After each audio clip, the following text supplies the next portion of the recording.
ಇವತ್ತಿನ ಈ ವಿಡಿಯೋದಲ್ಲಿ ವರಮಹಾಲಕ್ಷ್ಮಿ ಪೂಜಾ ವಿಧಾನವನ್ನ ಸಂಪೂರ್ಣವಾಗಿ ತಿಳಿಸ್ಕೊಡ್ತಾ ಇದ್ದೀನಿ. ವಿಡಿಯೋನ ಕೊನೆವರೆಗೂ ಸ್ಕಿಪ್ ಮಾಡದೆ ನೋಡಿ. ಶ್ರಾವಣ ಮಾಸದ 2ನೇ ಶುಕ್ರವಾರ ನಾವು ವರಮಹಾಲಕ್ಷ್ಮಿ ವ್ರತನ ಆಚರಿಸ್ತೀವಿ. ತುಂಬಾ ಮಡಿವಂತಿಕೆಯಿಂದ, ಭಕ್ತಿಯಿಂದ, ಶ್ರದ್ಧೆಯಿಂದ ಈ ಹಬ್ಬನ ಆಚರಿಸ್ಕೊಂಡು ಬರ್ತಾ ಇದ್ದೀವಿ. ವರಮಹಾಲಕ್ಷ್ಮಿ ಹಬ್ಬದಂದು ಪೂಜೆನ ಯಾವ ವೇಳೆಗೆ ಮಾಡಬೇಕು, ಯಾವ ಟೈಮಿಂಗ್ ಮಾಡಬೇಕು ಅಂದರೆ 6 ಗಂಟೆ ಒಳಗಡೆ ಬೆಳಗ್ಗೆ ಮಾಡಿದ್ರೆ ತುಂಬಾನೇ ಶ್ರೇಷ್ಠ. ಶುಕ್ರವಾರ 10:30 ಇಂದ 12 ಗಂಟೆವರೆಗೂ ರಾಹುಕಾಲ ಇರುತ್ತೆ. ಆ ಟೈಮಲ್ಲಿ ಪೂಜೆನ ಮಾಡಬಾರ್ದು. ಬ್ರಾಹ್ಮಿ ಮುಹೂರ್ತದಲ್ಲಿ ಪೂಜೆನ ಮಾಡಿದ್ರೆ ತುಂಬಾನೇ ಶ್ರೇಷ್ಠ. ಬೆಳಗ್ಗೆ 5 ಗಂಟೆ 5:30 ಒಳಗಡೆ ಪೂಜೆನ ಮುಗಿಸ್ಬಿಡಿ. 6 ಗಂಟೆ ಒಳಗಡೆ ಆದರೂ ಮುಗಿಸ್ಬಿಡಿ, ಅವಾಗ ತುಂಬಾನೇ ಶ್ರೇಷ್ಠ. ಬೆಳಗ್ಗೆ ಮಾಡೋದಕ್ಕಾಗಲ್ಲ ಅನ್ನೋರು ಸಂಜೆ ಕೂಡ ಮಾಡಬಹುದು. ಗೋಧೂಳಿ ಮುಹೂರ್ತದಲ್ಲಿ ಪೂಜೆನ ಮಾಡಬಹುದು, ಅದು ಕೂಡ ತುಂಬಾನೇ ಶುಭಕರ.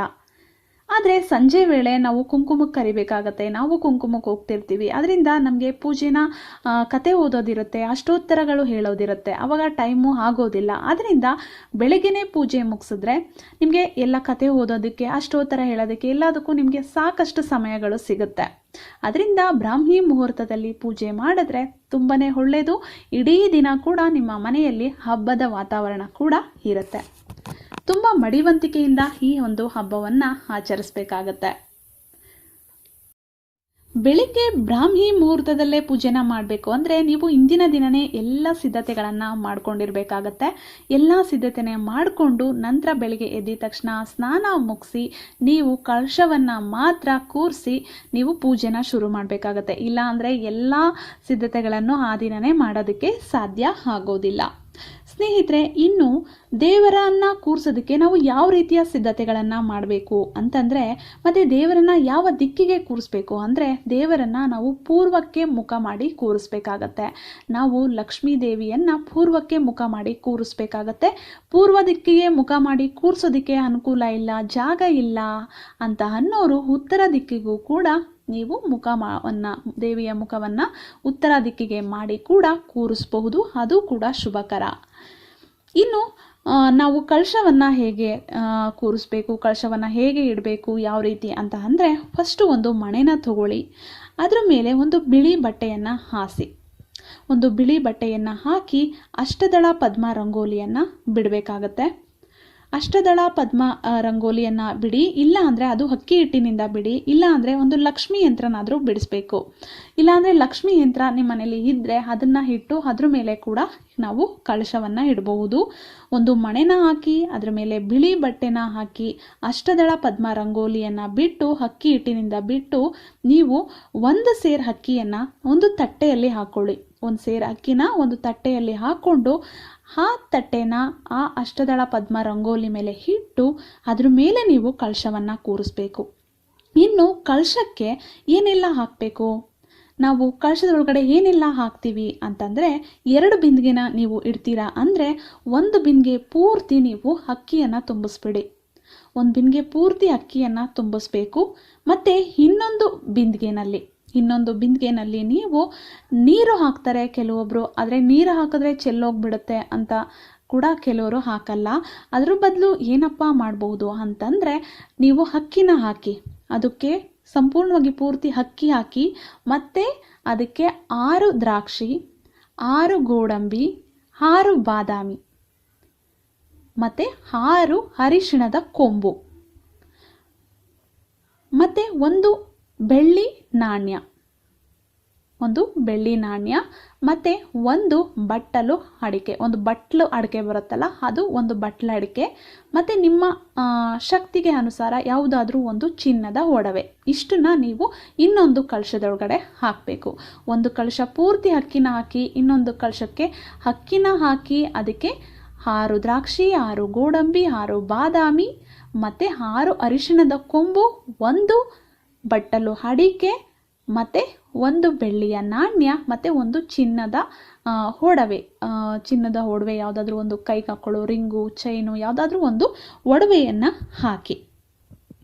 ನಂತರ ನೀವು ಕಳಶದ ಸುತ್ತ ಇಡೋದಕ್ಕೆ ಮಾವಿನ ಎಲೆನಾದರೂ ಯೂಸ್ ಮಾಡ್ಬೋದು, ಅಥವಾ ವಿಳ್ಯದೆಲೆನಾದರೂ ಹಾಕ್ಬೋದು. ನಿಮಗೆ ಯಾವುದು ಆ ಟೈಮಲ್ಲಿ ನಿಮ್ಮ ಮನೆಯಲ್ಲಿ ಇರುತ್ತೆ ಅದನ್ನು ನೀವು ಹಾಕಿ. ಎರಡು ಹಾಕಿದ್ರೂ ಶ್ರೇಷ್ಠ. ಮಾವಿನ ಎಲೆ ಅಥವಾ ವಿಳ್ಯದ ಎಲೆ ಎರಡನ್ನೂ ಹಾಕ್ಬೋದು. ಇನ್ನು ಕಾಯಿನ ನಾವು ಅರಿಶಿಣವನ್ನು ಎಲ್ಲ ಹಾಕಿ ರೆಡಿ ಮಾಡಿ ಇಟ್ಕೊಂಡಿರ್ತೀವಿ.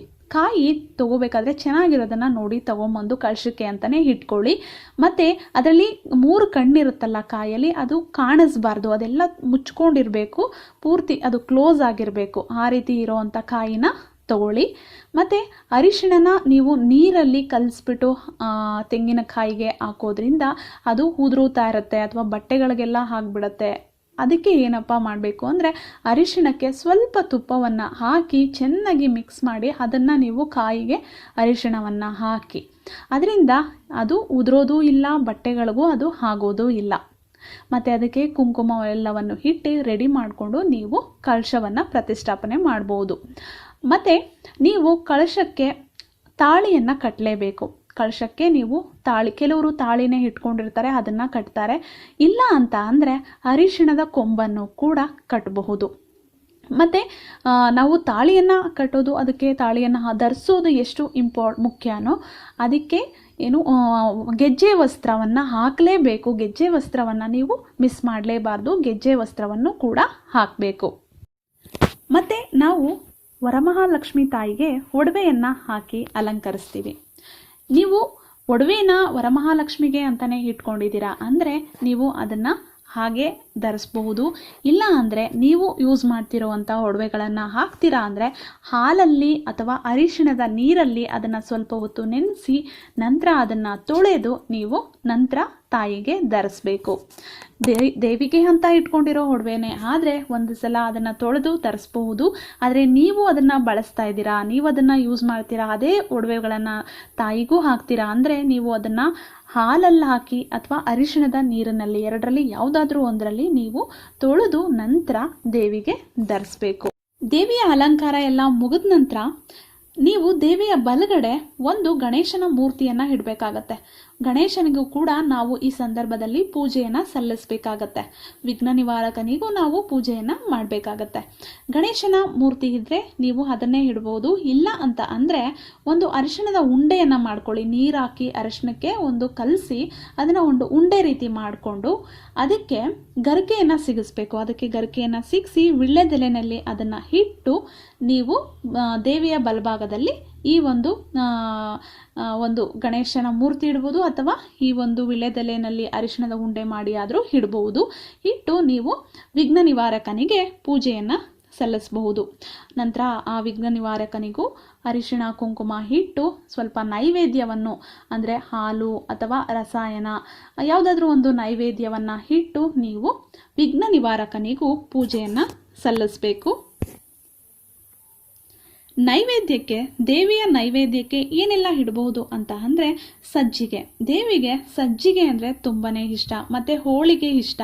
ಹೆಸರುಬೇಳೆಯಲ್ಲಿ ಯಾವುದೇ ಸ್ವೀಟ್ ಮಾಡಿದ್ರೂ ಅದು ದೇವಿಗೆ ಇಷ್ಟ. ಮತ್ತು ಹೆಸರುಬೇಳೆ ಪಾಯಸನಾದರೂ ಮಾಡ್ಬೋದು, ಗೋಧಿ ಪಾಯಸ, ಪಂಚಾಮೃತ, ರಸಾಯನ ಕೂಡ ಮಾಡಿ ಇಡ್ಬೋದು. ಅದರಲ್ಲೂ ಲಕ್ಷ್ಮೀ ದೇವಿಗೆ ಹುರಿಗಡಲೆ ಮತ್ತು ಸಕ್ಕರೆನ ಬೆರೆಸಿ ಈ ಕಡಲೆ ಸಕ್ಕರೆ ಎರಡನ್ನೂ ಮಿಕ್ಸ್ ಮಾಡಿ ಇಟ್ಟರೆ ಅದು ತುಂಬಾ ಪ್ರಿಯ ಅಂತೆ. ಅದನ್ನು ಕೂಡ ನೀವು ಇಡಬಹುದು. ಇನ್ನು ತಟ್ಟೆನ ತುಂಬಿಸಿ ನಾವು ದೇವಿ ಮುಂದೆ ಇಡ್ತೀವಿ ಅಲ್ವಾ, ಅದಕ್ಕೆ ನೀವು ನಿಮ್ಮ ಶಕ್ತಿಗೆ ಅನುಸಾರ ನೀವು ತಟ್ಟೆಗಳನ್ನು ತುಂಬಿಸ್ಬೋದು. 5, 7, 9 ಈ ರೀತಿ ಬೆಸ ಸಂಖ್ಯೆಯಲ್ಲಿ ನೀವು ತಟ್ಟೆಗಳನ್ನು ತುಂಬಿಸಿ ಇಡಬಹುದು. ನೀವು ತಟ್ಟೆಗಳನ್ನು 5 ತಟ್ಟೆ ತುಂಬಿಸ್ತೀರಾ ಅಂದರೆ ಒಂದೊಂದಕ್ಕೆ ಒಂದೊಂದು ಹಣ್ಣುಗಳನ್ನು ಹಾಕಿ ತುಂಬಿಸ್ಬಹುದು. ಮತ್ತು ಇನ್ನು ಬೇರೆ ನೀವು 9 ತಟ್ಟೆಗಳನ್ನ ತುಂಬಿಸ್ತೀರಾ ಅಂದರೆ ನೀವು ಮನೇಲಿ ಮಾಡಿರುವಂಥ ಕೆಲವೊಂದು ತಿಂಡಿಗಳನ್ನ ಮಾಡಿರ್ತೀರಾ, ಕರ್ಜಿಕಾಯಿ ಅಥವಾ ರವೆ ಉಂಡೆ, ಈ ರೀತಿ ಎಲ್ಲನೂ ಒಂದು 9 ತಟ್ಟೆಗಳನ್ನು ಮಾಡಿ ನೀವು ಇಟ್ಟು ಪೂಜಿಸ್ಬೋದು. ಮತ್ತು ನೀವು ಅರಿಶಿಣ ಕುಂಕುಮಕ್ಕೆ ಸಂಜೆ ಬರ್ತಾರಲ್ಲ ಅಂಥವ್ರಿಗೆ ಕೂಡ ಬಳೆಗಳು, ಅರಿಶಿಣ, ಕುಂಕುಮ, ಅಕ್ಷತೆ ಇದನ್ನೆಲ್ಲ ಒಂದು ತಟ್ಟೆಗೆ ಹಾಕಿ ಇಟ್ಕೊಳ್ಳಿ. ಮತ್ತು ಅವ್ರಿಗೆ ಕೊಡೋವಂತಹ ತಾಂಬೂಲವನ್ನು ಒಂದು ತಟ್ಟೆಗೆ ಹಾಕಿ ಇಟ್ಕೊಳ್ಳಿ. ಮತ್ತು ದೇವರಿಗೆ ಅಕ್ಷತೆಯನ್ನು ಹಾಕ್ಸೋದಕ್ಕೆ ಒಂದು ಬಟ್ಲಲ್ಲಿ ಅಕ್ಷತೆಯನ್ನು ಹಾಕಿ ಇಡಿಸಿ. ತಟ್ಟೆಗಳನ್ನು ನೀವು ಎಷ್ಟು ಅಂದರೆ 7, 9 5, 7, 9 ಈ ರೀತಿ ಒಂದು ಬೆಸ ಸಂಖ್ಯೆಯಲ್ಲಿ ನೀವು ತಟ್ಟೆಗಳನ್ನು ನಿಮ್ಮ ಶಕ್ತಿಗೆ ಅನುಸಾರವಾಗಿ ನೀವು ತುಂಬಿಸಿ ಇಡಬಹುದು. ಮತ್ತು ದುಡ್ಡನ್ನು ನಾವು ದೇವಿ ಮುಂದೆ ಇಡ್ತೀವಿ ಒಂದು ತಟ್ಟೆನಲ್ಲಿ. ನೀವು ದುಡ್ಡನ್ನು ಇಟ್ಟರೆ ಅದರಲ್ಲಿ 1 ರೂಪಾಯಿ ಕಾಯಿನ್ಗಳು 32 ರೂಪಾಯಿ ಇರೋ ರೀತಿ ನೋಡ್ಕೊಳ್ಳಿ. ಅದು ಒಂದೊಂದೇ ರೂಪಾಯಿ ಕಾಯಿನು ಇರಬೇಕು. ಇದು ಲಕ್ಷ್ಮೀ ಕಥಾ ವ್ರತದ ಒಂದು ಬುಕ್ನಲ್ಲಿ ಕೂಡ ಮೆನ್ಷನ್ ಆಗಿದೆ. 1 ರೂಪಾಯಿದು 32 ಕಾಯಿನನ್ನು ನಾವು ದೇವಿಗೆ ಇಟ್ಟು ಪೂಜಿಸ್ಬೋದು. ನೀವು ಜಾಸ್ತಿ ದುಡ್ಡು ತಟ್ಟೆನಲ್ಲಿ ಹಾಕಿ ನೋಟುಗಳೆಲ್ಲ ಹಾಕಿ ಇಡ್ತೀರಾ ಅಂದರೆ ಅದರಲ್ಲಿ 1 ರೂಪಾಯಿದು 32 ಕಾಯಿನ್ಗಳನ್ನು ಹಾಕಿ ಇಡಿ. ಅದು ತುಂಬಾ ಶ್ರೇಷ್ಠ. ಇಲ್ಲ ಅಂದರೆ ಬರೀ 32 ರೂಪಾಯಿ ಕಾಯಿನ್, 32 ರೂಪಾಯಿ ಅಂದರೆ ಕಾಯಿನ್ಸ್ಗಳನ್ನ 32 ಹಾಕಿ ಕೂಡ ಇಡಬಹುದು. ಅದು ತುಂಬಾ ಒಳ್ಳೆಯದು. ಅದು ಲಕ್ಷ್ಮೀ ಕಥಾ ವ್ರತದ ಒಂದು ಬುಕ್ನಲ್ಲಿ ಕೂಡ ಮೆನ್ಷನ್ ಆಗಿದೆ. ಅದು ಈ ಥರ 32 ರೂಪಾಯಿ ಕಾಯಿನ್, 32 ರೂಪಾಯಿನ ನಾಣ್ಯಗಳನ್ನು ಇಡಿ ಅಂತ. ಇನ್ನು ನಾವು ಒಂದು ವ್ರತದ ದಾರ ಅಂತ ಕಟ್ಕೊಳ್ತೀವಲ್ಲ, ಅರಿಶಿಣದ ದಾರ, ವರಮಹಾಲಕ್ಷ್ಮಿ ಹಬ್ಬನ ನಾವು ಆಚರಿಸಿದ್ರೆ ನಾವು ಮನೆಯಲ್ಲಿ ಇರೋರೆಲ್ಲ ಒಂದು ದಾರವನ್ನು, ಅರಿಶಿಣದ ದಾರವನ್ನು ಕಟ್ಕೊಳ್ತೀವಿ. ಅದಕ್ಕೆ ಒಂದು ಸೇವಂತಿಗೆ ಹೂವನ್ನು ಕೂಡ ಕಟ್ಟಿ ಅದನ್ನು ಅರಿಶಿಣದ ದಾರವನ್ನು ನಾವು ಕಟ್ಕೊಳ್ತೀವಿ ಅಲ್ಲ. ಈ ಒಂದು ದಾರನ ಕೂಡ ರೆಡಿ ಮಾಡಿ ಇಟ್ಕೊಳ್ಳಿ. ಮತ್ತು ಎಷ್ಟು ದೀಪನ ನಾವು ದೇವರಿಗೆ ಹಚ್ಚಬೇಕು ಅಂದರೆ ಇದನ್ನು ಅಷ್ಟೇ ಬೆಸ ಸಂಖ್ಯೆನಲ್ಲಿ ಹಚ್ಚಿದ್ರೆ ತುಂಬಾ ಒಳ್ಳೆಯದು. 5 ಅಥವಾ 9 ಈ ಥರ ಹಚ್ಚಿ ತುಂಬಾ ಒಳ್ಳೆಯದು. ತುಪ್ಪದ ದೀಪ ಹಚ್ಚಿದ್ರೆ ತುಂಬಾ ಒಳ್ಳೆಯದು. ಆದರೆ ಎಲ್ಲ ದೀಪಗಳನ್ನು ನಾವು ತುಪ್ಪದಲ್ಲಿ ಹಚ್ಚೋಕ್ಕಾಗಲ್ಲ ಅಂದರೆ ಯಾವುದಾದ್ರೂ ಒಂದು ದೀಪನ ಮಾತ್ರ ತುಪ್ಪದಲ್ಲಿ ಹಚ್ಚಿದ್ರೂ ಒಳ್ಳೆಯದಾಗತ್ತೆ. ಎಲ್ಲ ದೀಪನೂ ತುಪ್ಪದಲ್ಲಿ ಹಚ್ಚಬಹುದು. ಇಲ್ಲ ಅಂದರೆ ಒಂದೇ ಒಂದು ದೀಪನ ಯಾವುದಾದ್ರೂ ತುಪ್ಪದಲ್ಲಿ ಹಚ್ಚಿ ಬೇಕಾದರೆ ಇಡಬಹುದು. ಈಗ ಎಲ್ಲ ಸಿದ್ಧತೆಗಳು ಆಗಿದೆ.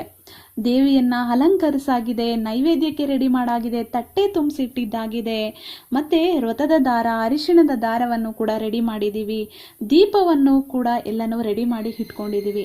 ನಂತರ ಪೂಜೆಯನ್ನು ನಾವು ಶುರು ಮಾಡಬೇಕು. ಪೂಜೆ ಮಾಡಬೇಕಾದ್ರೆ ಮೊದಲಿಗೆ ಗಂಟೆನಾದದಿಂದ ನಾವು ಶುರು ಮಾಡಬೇಕು. ಗಂಟೆಯನ್ನು ಬಾರಿಸ್ತಾ ನಾವು ಲಕ್ಷ್ಮಿಯನ್ನು ಆಹ್ವಾನಿಸ್ಬೇಕು.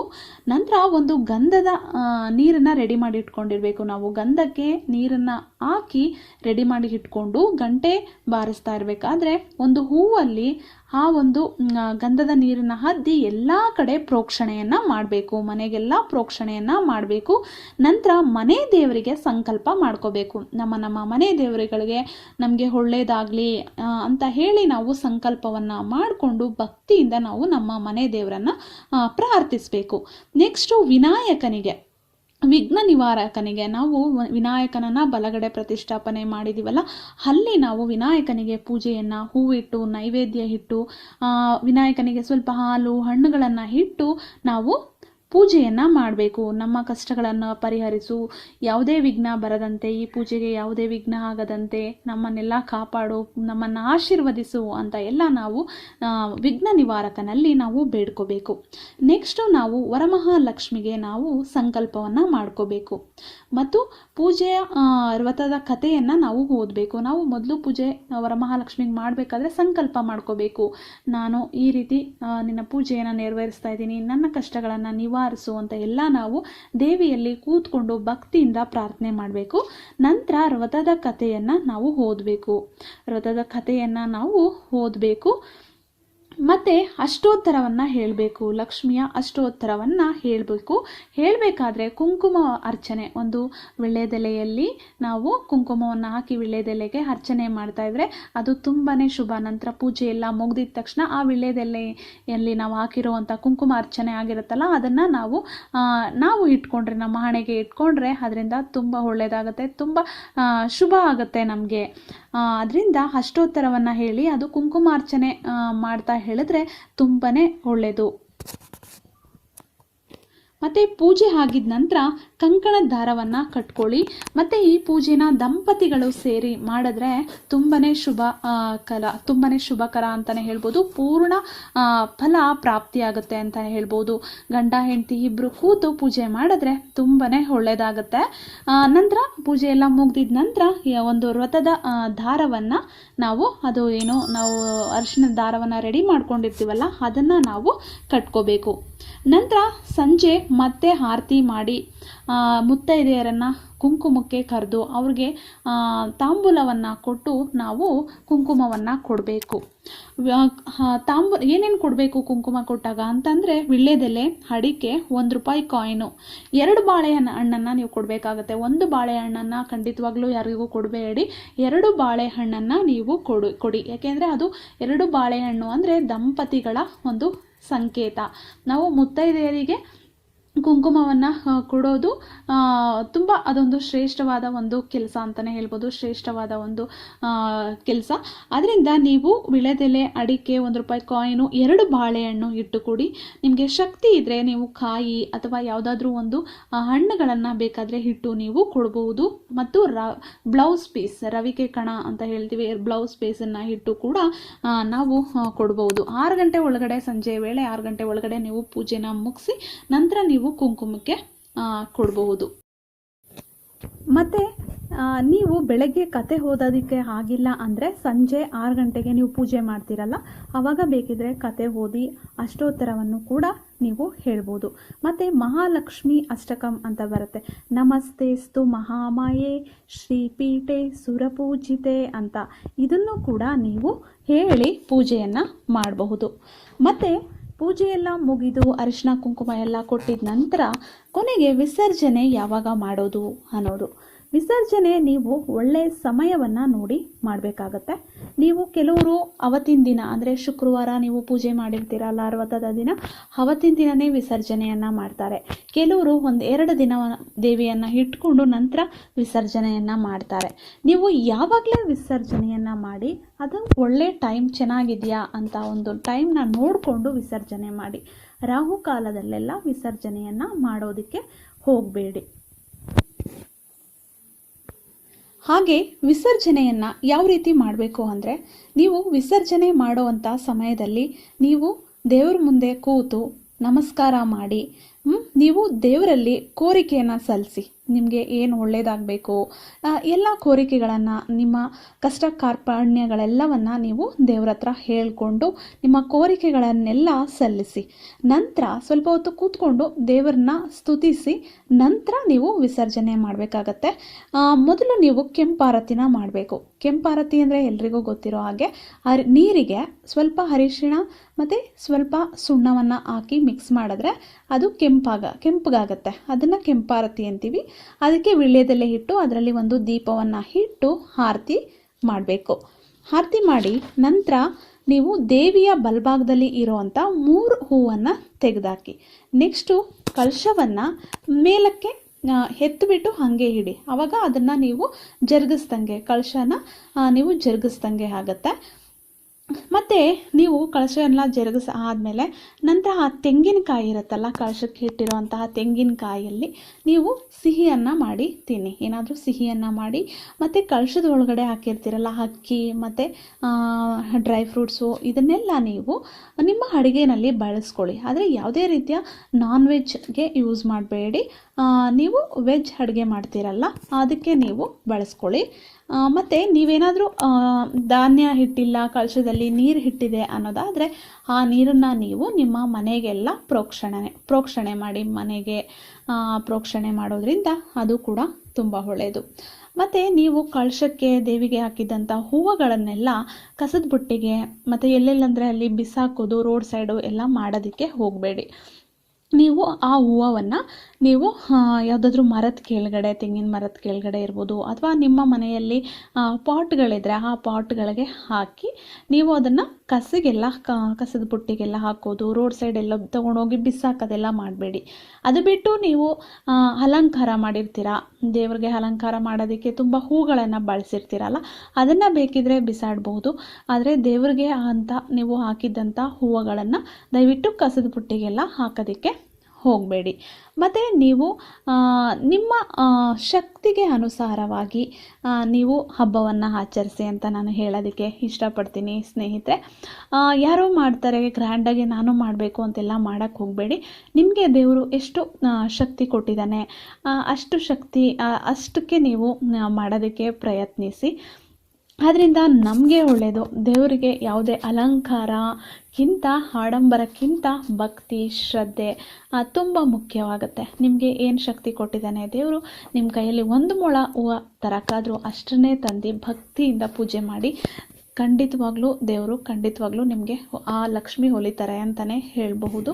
ಸ್ನೇಹಿತರೆ, ಇದಿಷ್ಟು ಮಾಹಿತಿನ ನಿಮ್ಮ ಜೊತೆ ನಾನು ಶೇರ್ ಮಾಡ್ಕೊಂಡಿದ್ದೀನಿ.